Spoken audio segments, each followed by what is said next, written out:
बाळासाहेबांच्या तमाम शिवसैनिकांना तुमच्या ह्या अनिश गाढवेचा, बाळासाहेबांच्या कडवट शिवसैनिकाचा आणि शिवसेनेच्या प्रवक्त्याचा मानाचा जय महाराष्ट्र। आज मुंबईच्या रंगशारदा सभागृहामध्ये, बांद्र्याच्या रंगशारदा सभागृहामध्ये शिवसेनेच्या पक्षप्रमुखांनी शिवसेनेच्या मुंबईतल्या सर्व शाखा प्रमुखांना मार्गदर्शन केलं। भविष्यात होऊ घातलेल्या विधानसभेच्या निवडणुकांच्या अनुषंगाने शिवसेनेच्या शाखा प्रमुखांना हे मार्गदर्शन होतं। शाखा प्रमुख असतील, काही प्रमाणात गट प्रमुख असतील, पण लक्षात घ्या शिवसैनिकांनो, शिवसेनेचे पक्ष प्रमुख आज ज्यावेळेस मार्गदर्शन करत होते त्यावेळेस ते मला काहीसे संतापलेले दिसले आणि त्यांचा हा संताप दिसत होता हा एका बदनाम चाणक्याविषयी, एका कळीच्या नारदाविषयी। खरं तर शिवसेनेच्या पक्ष प्रमुखांनी या कळीच्या नारदाविषयी बोलणं किंवा ह्या बदनाम चाणक्याविषयी बोलणं हे खरं तर एका मोठ्या व्यक्तीने या अशा क्षुल्लक किरकोळ माणसावर बोलण्यासारखं झालं।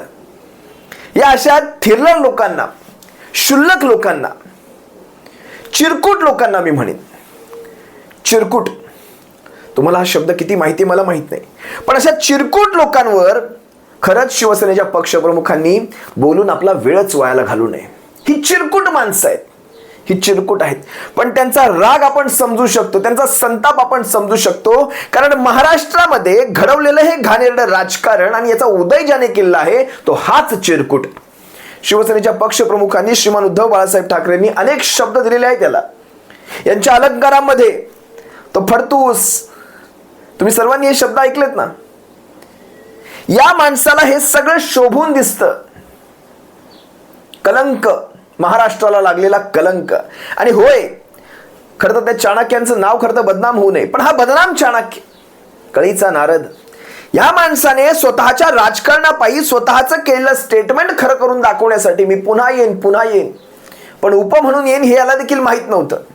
हे खरं करून दाखवण्यासाठी याने अतिशय गलिच्छ लेवलचं राजकारण महाराष्ट्रामध्ये गलिच्छ पातळीवर नेऊन ठेवलेलं आहे। दोन महत्वाचे पक्ष फोडले, तिथेही समाधान झालं नाही। तिसरा बिनशर्ट घेऊ पाहतायत, तिथेही समाधान होत नाहीये। छोट्या मोठ्या टोळ्या आणि भुरट्या चोऱ्या, पाकिट माऱ्या, वाट माऱ्या करून वायकरांसारखे खासदार निवडून आणले। हे असं अनेक गोष्टी आहेत। या सगळ्याचा राग एकत्रितपणे शिवसेनेच्या पक्षप्रमुखांच्या चेहऱ्यावर तो स्पष्ट जाणवत होता। आज त्यांच्या तोंडी एक वाक्य निघालं आणि ते अतिशय महत्वाचं आहे। शिवसेनेचे पक्षप्रमुख काही काळ मला भावुक दिसले त्या क्षणी। त्यांच्या तोंडी ज्यावेळेस हे वाक्य आलं, सगळं सहन करून जिद्दीने उभा राहिलो आहे। काय म्हणाले? सगळं सहन करून मी जिद्दीने उभा राहिलोय।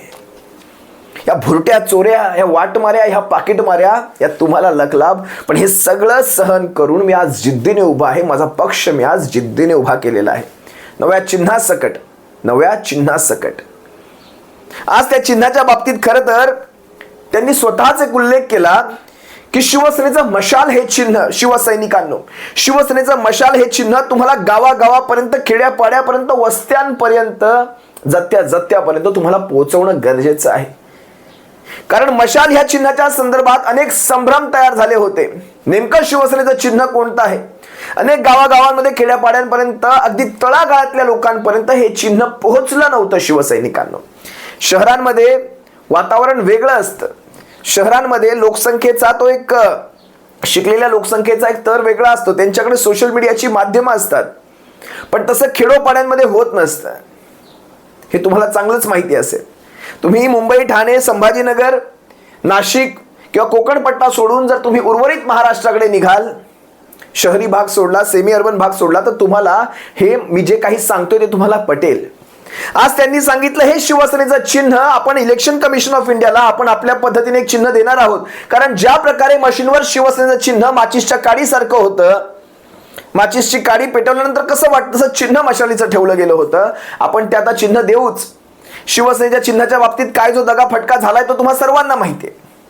पण आता इथून पुढे आपण आपलं काम करण्यामध्ये कुठेही मागे राहायचं नाही। आणि त्याच्या पुढे जाऊन त्यांनी जे महत्वाचं वाक्य, ज्याच्यासाठी आजचा ह्या व्हिडिओचा खटाटोप, ते वाक्य होतं, या कळीच्या नारदाला एकतर तू राहशील नाहीतर मी राहील। या महाराष्ट्राच्या राजकारणामध्ये एकतर तू राहशील नाहीतर मी राहील। कळीच्या नारदासाठी शिवसेनेच्या पक्षप्रमुखांनी हे वाक्य आज काढलं. आज महाराष्ट्रातल्या लाखो करोडो शिवसैनिकांच्या हृदयाला हे वाक्य लागलं असेल. शिवसेनेच्या पक्षप्रमुखांनो, राहणार तुम्हीच या महाराष्ट्रामध्ये, या महाराष्ट्राच्या राजकारणामध्ये. हे सुसंस्कृत महाराष्ट्राचं राजकारण आहे. राहणार तर तुम्हीच. कळीचा नारद येत्या विधानसभेला आम्ही संपवू. शिवसेनेच्या पक्षप्रमुखांना आज उभ्या महाराष्ट्रातल्या शिवसैनिकांनी हा मनोमन शब्द दिलेला असेल. राहणार तर तुम्हीच. अनेक गोष्टी आहेत. हे सगळं सांगत असताना शिवसेनेचे पक्षप्रमुख म्हणाले, या संदर्भात देखील आपण सुप्रीम कोर्टात गेलेलो आहोत. त्या चिन्हाच्या संदर्भात देखील 60-65 वर्षांनी निकाल काय तो लागेलच. 60-65 वर्षांनी ज्यावेळेस त्यांच्या तोंडी हे वाक्य आलं, शिवसैनिकांमध्ये हास्य कल्लोळ तयार झाला. कारण ह्याला एक बॅकग्राऊंड आहे, आणि बॅकग्राऊंड अशी आहे, कोर्टांमध्ये शिवसेनेच्या केसेस अजूनही पेंडिंग आहेत. आज तुम्ही पहा, जवळपास जून 2022 ते जून 2024 2 वर्ष, आता ऑगस्ट उजाडेल, म्हणजे जवळपास 26 महिने तारीख पे तारीख. तो चित्रपट देखील कुठला, तो मला वाटतं दामिनी चित्रपट असेल कदाचित, तो मला माहित नाही, चित्रपटाचं नाव माहित नाही, पण तारीख पे तारीख चालूच आहे. त्यानंतरची राष्ट्रवादी काँग्रेस, तिचं तर आपल्या पुढे तारखा चाललेल्या आहेत. आता तुम्हाला सिक्वेन्स एक थोडासा सांगतो, तारखा कशा चालू आहेत बघा ना. खरं तर जी शिवसेनेची 30 जुलैची तारीख होती, तिला तारीख मिळाली 3 सप्टेंबरची शिवसेनेची तारीख. सप्टेंबर कशाला द्यायची? जानेवारी द्या. जानेवारी 2025, फेब्रुवारी 2025, मार्च अशा तारखा मिळाल्या पाहिजे होत्या. काय करायचंय म्हणजे 30-30, 40-40, 50-50 दिवसांचं अंतर, थेट जवळजवळ अर्ध्या टर्म निघून गेल्या. ह्यांच्या 2.5 वर्षांच्या टर्म निघून गेल्या.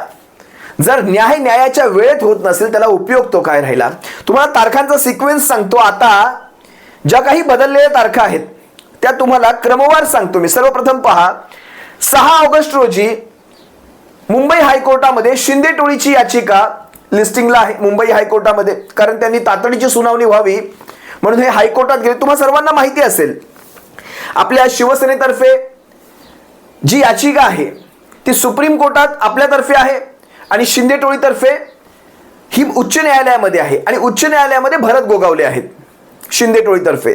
तसेच अजित पवार गटातर्फे अनिल भाईदास पाटील अजित पवार गटातर्फे उच्च न्यायालयात आहेत.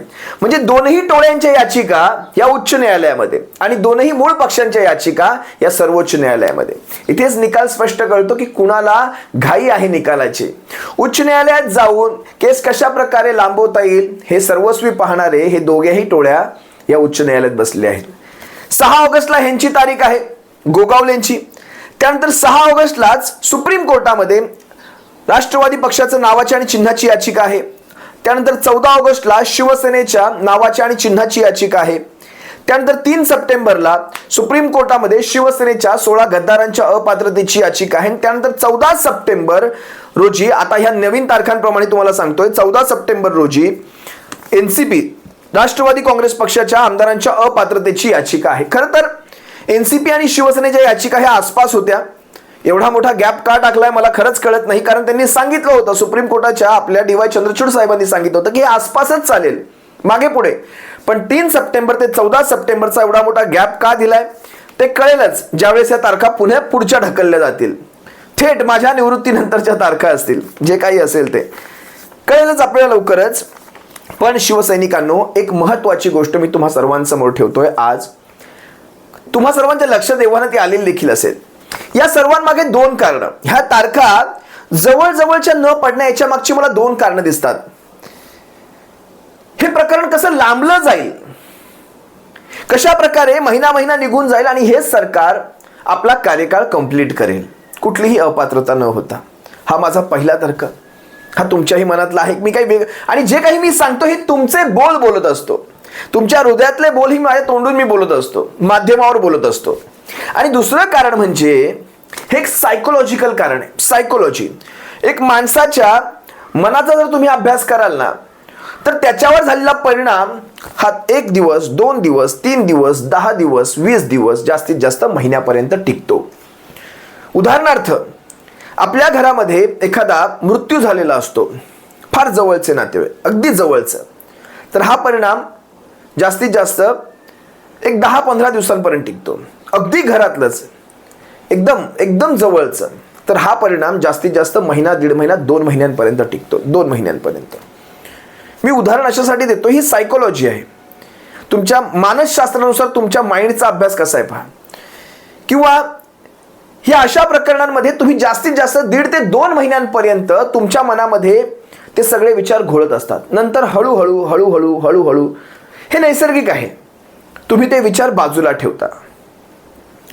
तुम्ही पुढे बघायला लागता, तुम्ही इतर फॅक्ट्सकडे बघायला लागता. आता हा तर मी मृत्यू म्हणजे हा एक फार मोठा विषय दिला तुम्हाला.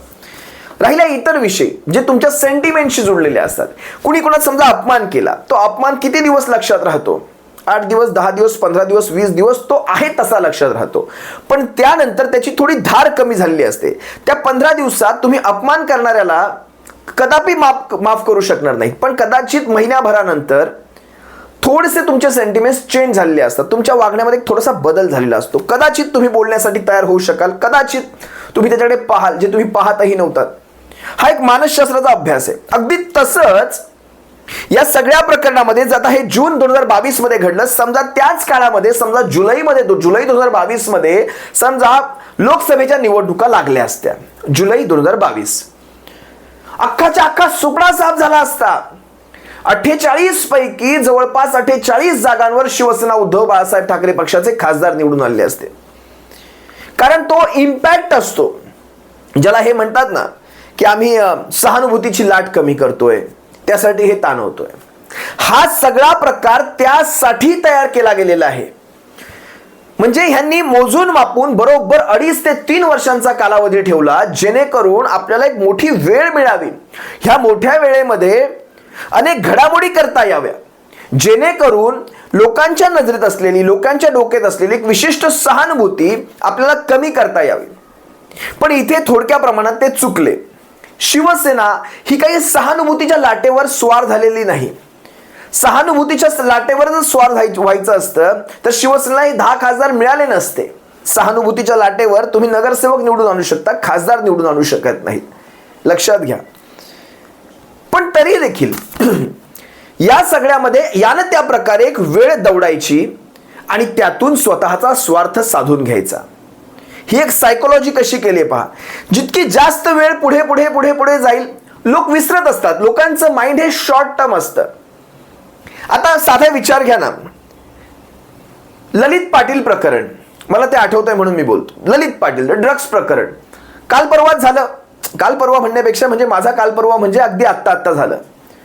त्या 2, 3, 4 दिवसामध्ये ललित पाटील प्रकरण किती ताणलं गेलं. नंतर काय, आज तुम्हाला आम्हाला ललित पाटील म्हणतात कुठेतरी ऐकल्यासारखं वाटतंय, पण असं आठवत नाही. अगदी साधं तुम्हाला आणखी एक उदाहरण देतो, पूजा चव्हाणचं. यवतमाळची गोष्ट, संजय राठोडांच्या प्रकरणातलं हे, म्हणजे त्यांच्याशी संदर्भात असलेलं हे प्रकरण. पूजा चव्हाण इतकं गाजलं. आता त्याचा काय संदर्भ? आता तर त्या मंत्र्याला मांडीवर बसवून घेतलंय एकनाथ शिंदेच्या मंत्रिमंडळामध्ये. शिवसेनेच्या पक्षप्रमुखांनी त्या महिलेवर अत्याचार केलेल्या त्या व्यक्तीला पदावरून दूर केलं किंवा त्यांच्यावर तसे आरोप होते. पण आता त्याच व्यक्तीला पुन्हा एकदा पदावर ठेवलेलं आहे. पण आता कोणी आवाज उचलतंय का? तर कोणीही आवाज उचलत नाही. आता ठीक आहे, चित्रातल्या वाघ यांनी काय आवाज उचलला तुम्ही सर्वांनी पाहिलात. आता ते सगळे आवाज म्हणजे ते म्याव झालेलं आहे, वाघाचं म्याव झालं. विषय तो नाहीये. विषय हा आहे की आपल्याला किती लक्षात राहतं. आपली शॉर्ट टर्म मेमरी असते. वर्डीचं प्रकरण घ्या. वर्डीमध्ये त्या नाखवाच्या घरी काय प्रसंग घडला असेल, ज्यावेळेस त्यांना फरफटत ते नेलं गेलं. त्या आमच्या नाखवांचा मृत्यू झाला, त्याच्यामध्ये त्या भगिनीचा मृत्यू झाला. आज काय, मेमरी शॉर्ट टर्म, विसरून गेलो आपण. हे असं आहे. त्यामुळे शिवसैनिकांना लक्षात ठेवा, तुम्हा आम्हाला या सगळ्यामध्ये मुभा नाही. तुम्हा आम्हाला यामध्ये मुभा नाही. आपल्याला ह्या सगळ्या गोष्टींची मनामध्ये कुठेतरी ती खपली भळभळतीच ठेवायची, तिला खपली धरूनच द्यायची नाही. आपल्या मनामध्ये ह्या गोष्टींना खपली धरताच कामा नये. कारण घात तुमच्या माझ्या बाबतीत झालेला आहे, तुमच्या माझ्या शिवसेनेच्या बाबतीत हा घात झालेला आहे. ती जखम कधीही आपल्या मनात भरली जाणार नाही. आणि शिवसेनेच्या पक्ष, कधीही तुम्हाला वाटलं ना असं, आठवा शिवसेनेच्या पक्षप्रमुखांचा तो पाय उतार होतानाचा दिवस, आठवा मातोश्रीवरून, वर्षावरून ज्यावेळेस ते पुन्हा मातोश्रीवर येतो तो दिवस आठवा शिवसैनिकांनो. तो टेबलवरचा डान्स आठवा, जो डान्स महाराष्ट्राने पाहिला, हे गद्दार कसे टेबलवर नाचत होते, ते सगळं आठवा. हे असं आहे, या तारखांवर तारखा पडत जाणार, पण तरी देखील आपल्याला हाच एक पर्याय आहे, याच्यापेक्षा आपला वेगळा मार्ग नाही. त्यामुळे आपल्याला दुसरा जो मार्ग आहे जनतेच्या न्यायालयातला, तो आहे विधानसभांना सामोरे जायचा. महाराष्ट्राच्या विधानसभेत शिवसेनेचे सर्वाधिक आमदार बसवून आपण वेगळ्या प्रकारे स्वतःचा न्याय स्वतःच करून घेणार आहोत. सर्वाधिक शिवसेनेचे आमदार बसून, आजपर्यंतचे न भूतो न भविष्यती एवढे आमदार शिवसेनेचे महाराष्ट्राच्या त्या सर्वोच्च सभागृहात तुम्हा आम्हाला बसवायचे. यासाठी सर्वांनी मेहनत करण्याची फार गरज आहे. या महाराष्ट्रावर पुन्हा शिवशाहीचं सरकार घेऊन यायचंय, शिवसेनेचं सरकार घेऊन यायचंय. असो, तुर्तास तुम्हा सर्वांची रजा घेतो. सप्रेम जय महाराष्ट्र बाळासाहेबांच्या शिवसैनिकांनो, काळजी घ्या. जय महाराष्ट्र.